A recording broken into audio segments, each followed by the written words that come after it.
fait, je vous montre parce que j'ai préparé un petit peu mon truc. Je vais travailler sur un chevalet pour pouvoir filmer la démo là. Et puis voilà, l'arbre il est juste là. Vous avez vu que c'est à moitié à l'ombre et à moitié au soleil. Et je ne recommande à personne de se mettre à moitié à l'ombre, à moitié au soleil. Mettez-vous complètement à l'ombre, c'est beaucoup mieux. Mais voilà, comme c'est un petit croquis rapide, on va faire comme si j'avais rien dit. Ok ? Alors on va choisir cette vue là et puis on va faire un petit croquis, mais un petit croquis très rapide. Donc en fait on va prendre simplement cette chose là et puis pas trop ça, mais ça pourrait faire une image sympa avec ça. Et ça on lui met un petit peu de route qu'on éclaircirait parce que j'aime bien le blanc du chemin là. Et puis si après on fait non pas une route goudronnée mais un chemin de cailloux, moi je préfère, voilà. Mais chacun ses trucs, hein. Et voilà, là un petit truc sur la composition. Là l'arbre il est un petit peu trop de côté, là il est un petit peu trop au centre, et puis du coup on voit trop la masse qui est là en fait. Et donc je le mets là, voilà. Donc là il est présent. On a des trucs d'un côté de l'autre, mais qui vont pas gâcher la vue, qui vont pas être trop présents non plus. Et puis il y a ce petit chemin qui va comme ça et comme ça, et que j'aime bien. Donc voilà, mais c'est pas ce qu'on va faire. On va déjà faire un petit croquis de l'arbre, et puis après on verra si on a envie de garder la composition. Alors, on passe à un autre plan, on va faire le dessin. Alors, je parle par-dessus la bande vidéo parce que le micro n'a pas marché. Donc, des fois, je fais des gestes, je les explique, mais pas toujours au même moment, la preuve. Donc là, je vais faire des formes très simples. Donc d'abord, je fais le tronc. Et puis, comme le tronc est trop droit, mais déjà je l'ai placé, je vais faire une petite sinusoïdale en fait. Et après, je lui mettrai une épaisseur, mais seulement après. Pour l'instant, je positionne simplement des formes géométriques. Donc un trait droit, et puis je le penche un tout petit peu. Voilà. Et puis là maintenant, je dis, alors le sommet de l'arbre, il va aller de là à là, le chapeau du pin en fait, et je trace une demi-sphère.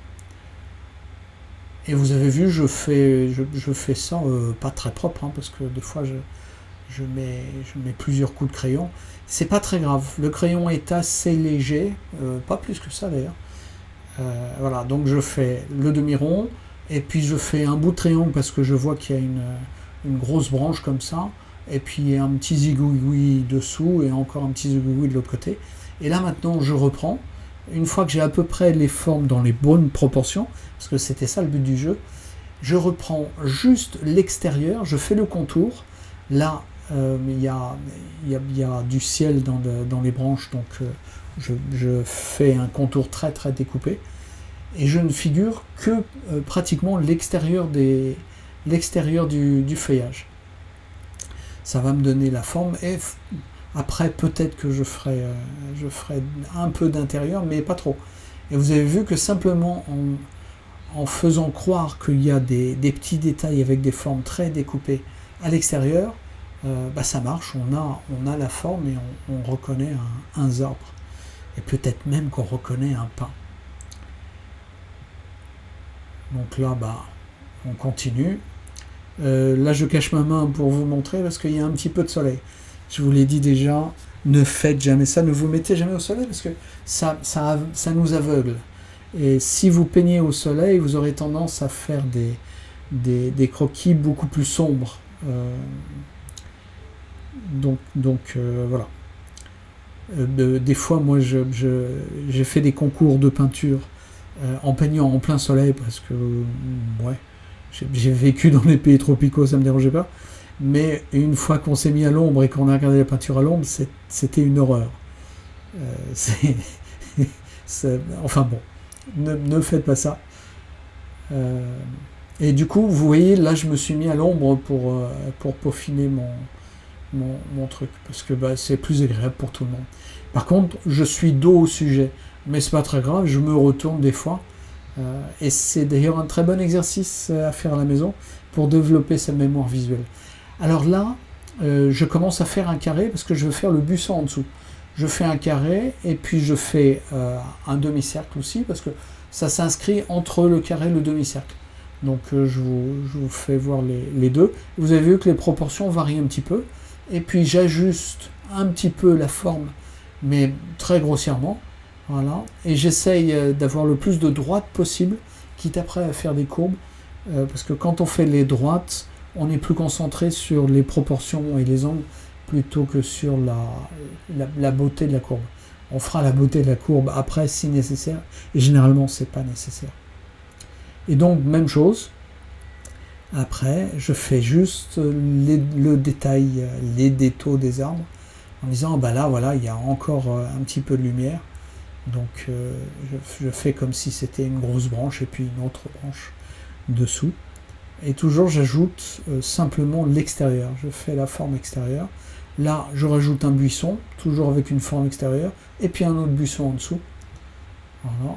Et puis bah, je vais continuer un petit peu mon buisson, mon bosquet, comme ça.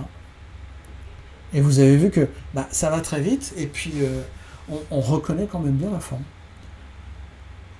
Alors là, je dois expliquer quelque chose. Sans doute que je vais commencer à faire le tronc, lui donner une épaisseur et ne pas trop le marquer en haut parce qu'on le voit moins en haut puisqu'il y a du feuillage. Et donc là, je vais faire des petites branchettes parce que c'est ça qui permet aussi de reconnaître. Et puis, je fais l'extérieur de mon pain. Voilà. Et puis, je lui fais l'épaisseur. Et je vais lui faire l'ombre, voilà, de ce côté-là. Donc je renforce mon trait. Je fais un trait beaucoup plus net, beaucoup plus foncé, beaucoup plus large. Et du coup, ça me fait mon pain. Alors, c'est d'autant moins grave de faire plusieurs lignes sur le pain qu'il a des rainures, lui, tout simplement, sur le pain, l'écorce du pain, on peut lui voir des rainures, donc s'il y a plusieurs lignes, c'est pas grave du tout. Donc là, j'en profite pour lui faire l'ombre, là où elle devrait être. Alors des fois, je m'aide de mon pain, du motif que j'ai en dessus, mais pas toujours. Et puis, je fais l'ombre du feuillage aussi, et je fais plutôt en bas, d'accord ? On va éclairer plutôt en haut et faire du sombre plutôt en bas. Ça vous paraît logique jusqu'à présent? Tant mieux. Donc là, on a bientôt fini. On va faire le bosquet. Alors, je commence par l'ombre, le truc le plus sombre. Et donc, les plus sombres, ils sont toujours au pied des bosquets. Et puis après, j'ajuste selon ce que je veux. Vous voyez, j'y passe pas beaucoup de temps. Je donne juste un truc général. C'est important de d'abord poser l'ombre super sombre parce que ça va nous donner l'échelle de valeur sur laquelle qu'on va faire. Voilà, là j'aménage un petit peu, j'ai envie de donner un petit peu plus de dynamisme à la chose. Et puis, mais voilà. Et vous voyez qu'on voit encore le carré. Là, j'ai envie, je devrais peut-être pas, mais bon, j'ai envie. Je pose ça dans le paysage. Donc je fais pratiquement ma ligne d'horizon. Et puis il y a un petit buisson par-dessus. Et puis à partir de là, je dois expliquer quelque chose, mais alors savoir quoi? Ah, je réexplique que voilà, j'ai fait le carré. J'ai fait la grande droite, faire la hauteur du pain en premier, donc la droite verticale, c'est très important parce que ça donne l'échelle de tout le dessin. Et puis voilà, et après je fais le reste, donc je vais du global au détail. Et même pas au détail, vous avez vu. Alors, en supplément gratuit, et toujours sans le son, on va passer à l'aquarelle. Oh ouais, chouette, un aquarelles. Donc voilà, je le fais avec ma grosse boîte à aquarelles. que j'emporte en croquis, et puis un petit pinceau à eau. Et donc j'explique, voilà, comme j'ai une petite palette sur ce truc-là, je mélange un peu sur la palette, pas trop, et puis je mélange aussi sur le papier, mais vous allez avoir l'occasion de voir ça. Donc je montre un petit peu, il y a un bleu céruléum, un bleu outremer, un terre de sienne brûlée, un ocre jaune, un orange, un jaune, un rouge, un anisarine, et un petit peu de blanc, parce que des fois je rouvre des blancs simplement à la gouache. Voilà, et c'est tout ce qu'il y a dans ma palette, et ça suffit pour faire des petits croquis. Pour faire des vraies aquarelles de plein air, non, mais pour faire des petits croquis, ça suffit largement. Et c'est marrant, et ça s'emporte partout, ça tient dans la poche. Alors, en général, quand je veux faire les arbres dans l'hémisphère nord, je commence par mettre du jaune en haut. Parce que, bizarrement, le soleil est en haut et l'ombre est en bas. Dans l'hémisphère nord uniquement, bien sûr. Donc, je mets du jaune, et puis je poursuis. Vous voyez que le jaune, il est très présent en haut, parce que je viens d'en mettre, et puis, comme c'est un pinceau à eau, au fur et à mesure, ça se dilue. Et tout de suite après, là j'ai mis le bleu céruléum, et puis je trouve que le bleu céruléum, ça donne un vert trop vif, trop intense, et donc je lui mets un petit peu de bleu outremer, et je vais continuer un peu sans doute avec le bleu outremer, parce que ça donne une couleur un petit peu plus naturelle. On a tendance à se dire que les verts sont intenses, mais en fait dans la réalité, ils sont moins intenses que ce qu'on perçoit. On est câblé comme ça à porter plus d'attention au vert. Il y a des... Peut-être je vous montrerai un jour. Des seuils psychométriques de sensibilité aux couleurs. Et on s'aperçoit qu'on est assez sensible à certains bleus. Donc on fait beaucoup de différence entre les bleus. Et puis on fait beaucoup de différence entre les verts. Et nettement moins sur les jaunes et moins sur les rouges. Donc enfin, est-ce que je vais me lancer dans une explication comme ça une autre fois? Sachez que on perçoit beaucoup de tonalités de vert et beaucoup de tonalités de bleu. Si j'arrive à parler, c'est encore mieux. Donc là, je fais un mélange de bleu outremer et puis de jaune. C'est un jaune de cadmium, tout simplement. Jaune de cadmium moyen.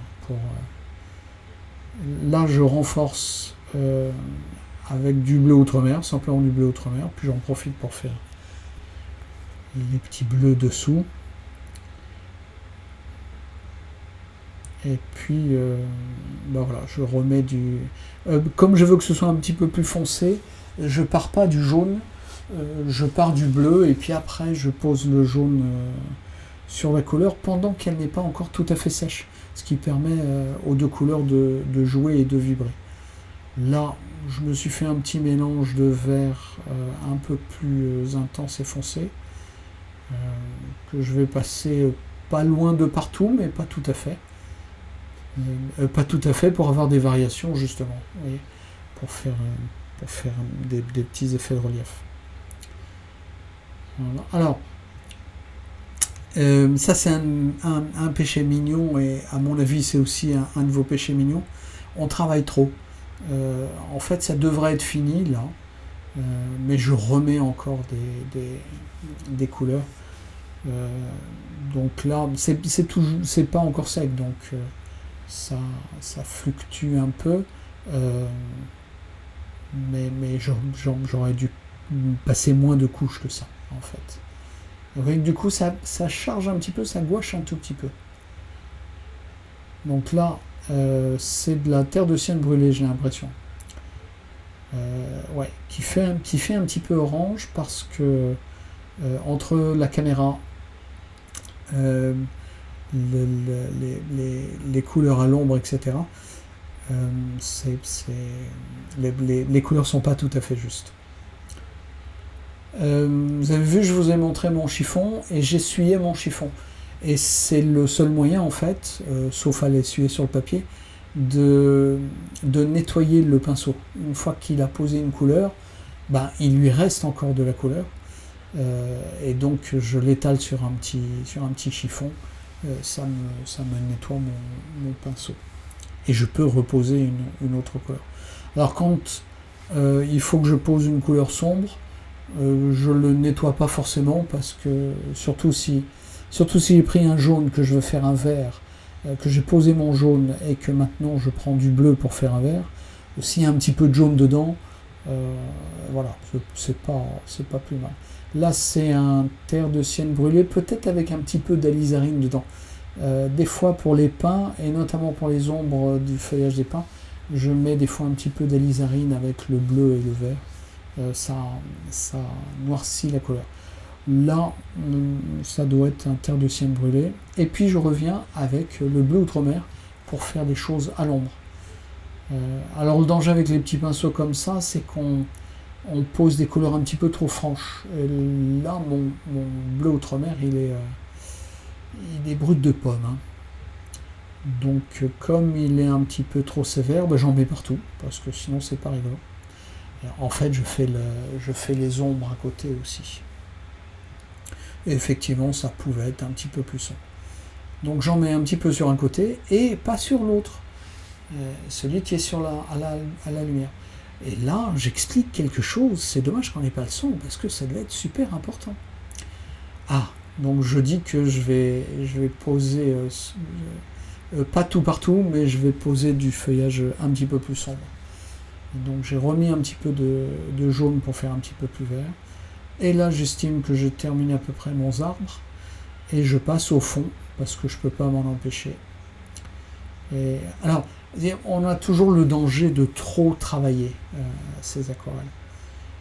Donc là, vous me direz, mais non, c'est pas trop travaillé. Si, c'est trop travaillé. Voilà. Alors, vous voyez que je mélange mes couleurs, en fait, sur le papier. Beaucoup plus que sur la palette. Des fois, un petit peu sur la palette, là, par exemple. Parce que ça sèche très très vite, il fait 30 degrés, il y a un petit peu de vent, donc ça sèche vite. Mais sinon, je pose ça sur le papier, ça se diffuse d'une façon qui est plus plaisante, plus vivante surtout. Si je le pose sur la palette et que je le mélange est déjà fait, donc quand ça arrive, c'est un peu plus uni, et un peu trop uni pour moi. Donc là, je vais faire une ombre violette pour dire qu'il fait chaud. J'aime bien mettre des ombres violettes quand il fait chaud. Vous êtes d'accord avec ça ou pas? C'est à chacun de le faire. Et puis aussi parce que c'est sur du goudron. Donc l'ombre sur les goudrons, elle a souvent tendance à être un petit peu violette. Et puis ben, j'en mets partout parce qu'il n'y a pas de raison. Hein. Voilà, et puis je remets voilà, si on surtravaille, il faut surtravailler parce que sinon c'est pas marrant. Mais en gros, l'intérêt, surtout avec ce genre de pinceau, c'est de faire des petits croquis très rapides. Et là, c'est mon syndrome du vieux peintre du dimanche qui revient. On va pas laisser d'espace blanc, non mais alors. Donc là, c'est trop travaillé. Les arbres non, les buissons non, mais le paysage derrière, franchement. Donc voilà, un petit goût de jaune. Alors c'est trop travaillé aussi parce que comme il fait sec, je pose un truc et ça fait pas tout à fait ce que je veux, donc je reviens. Mais n'hésitez pas à moins travailler que ça. Et ne vous en faites pas, je vous dirai, c'est trop travaillé, même si moi j'ai trop travaillé, nanana, quand je corrigerai ça, je vous dirai c'est trop travaillé. Donc, alors manifestement, ça c'est vraiment parce que c'est trop sec, donc ça coule pas comme je veux, et les couleurs se mélangent moins, donc je suis obligé de tartiner avec le pinceau en fait.